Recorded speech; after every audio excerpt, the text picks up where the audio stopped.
So I wanted to make a video about my back anchor that I use for my boat.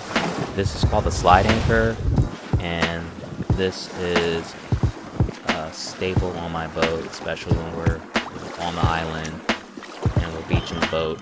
I can't tell you how many times with a traditional anchor where the boat started drifting because the back anchor came up due to large wakes or strong current, but not with the slide anchor. This thing works amazingly. Can't stress it enough how great this anchor is, and if you are looking for an anchor that's going to hold your boat, this is the one. This comes in different sizes based obviously on your boat size, but this anchor is amazing. You can hammer it down or you can winch it down into the sand and know that it's going to hold.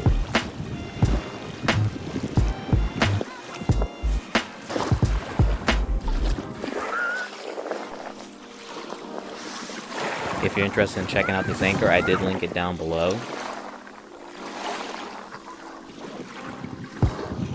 Hopefully you found this video helpful.